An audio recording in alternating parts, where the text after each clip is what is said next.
ሰበር ዜና ቲክቶከር አዶናይ በስር ላይ ሆኖ አዲስ ሪከርድ ማስመዝገቡ ተሰማ።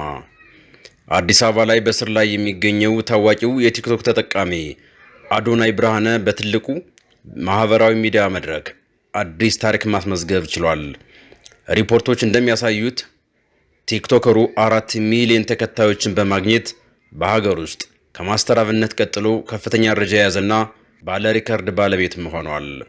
ይህ አስገራሚ ስኬት አዶናይን በኢትዮጵያ ዲጂታል መድረክ ላይ የማይናቅ ተጽዕኖ ፈጣሪ መሆኑን እያረጋገጠ ይገኛል። ብዙዎቹ ተከታዮቹ አዶናይ ይህን የደስታ ዜና ከስር ውጭ ሆኖ ቢሰማው እጅግ ጣፋጭ ይሆን እንደነበር እየገለጹም ይገኛሉ። መልካም ምኞታቸውንም እየገለጹለት ነው ያሉት።